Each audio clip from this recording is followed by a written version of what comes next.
Depuis l'avènement au pouvoir du Premier ministre de facto Ariel Henry, la situation sécuritaire du pays se dégrade continuellement et les gangs armés se multiplient de manière exponentielle.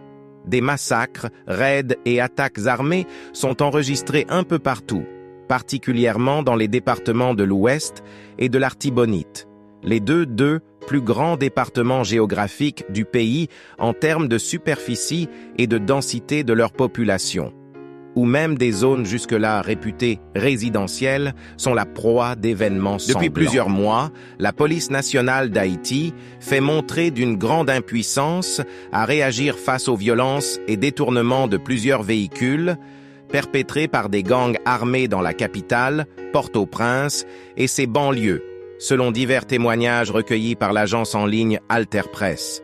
Bénéficiant de l'impunité, de nombreux gangs armés continuent de multiplier leurs actes de criminalité, incluant des détournements de bus de voyage et de camions de marchandises dans plusieurs quartiers de la zone métropolitaine de la capitale, Port-au-Prince, notamment à Martissan, au sud de la capitale, au bas de Delmas et à Croix-des-Bouquets, sans oublier le désespoir des habitants du Carrefour Feuille. Les gangs armés continuent d'opérer en toute impunité et en toute quiétude dans la capitale en dépit des promesses répétées du directeur général par intérim de la PNA, Francel B, de lutter plus efficacement contre le banditisme dans différentes zones. Selon le militant des droits humains, lors de l'administration de Jovenel Moïse, 40% de la région métropolitaine était encerclée par les gangs. Maintenant, selon Pierre Espérance, plus de 85% de la région métropolitaine sont encerclés par les gangs. Depuis 2 ans, la région du Sud est coupée du reste du pays et, comme pour défier les autorités, les gangs prennent aussi le contrôle d'une partie de l'entrée nord de la capitale. 2 ans après, les institutions sont de plus en plus faibles. On ne peut plus parler d'état de droit, relate le responsable du RNDDH.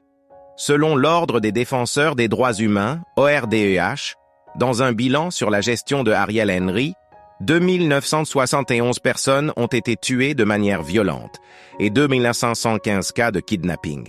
Selon l'organisation, 17 massacres.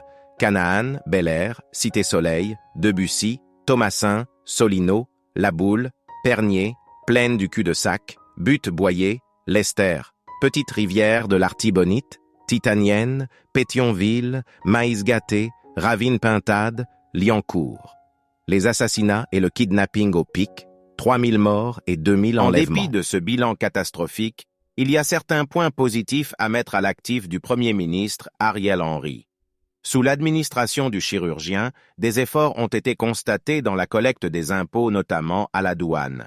La nouvelle administration des douanes a réalisé des records jamais réalisés en Haïti, même si entre-temps les services de base auxquels la population a droit n'ont pas été au rendez-vous.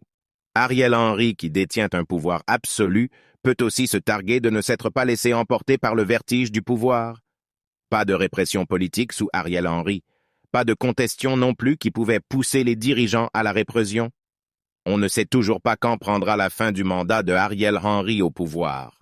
Toutefois, il reste droit dans ses bottes, prêt à faire cavalier seul si les protagonistes ne s'embarquent à son bateau.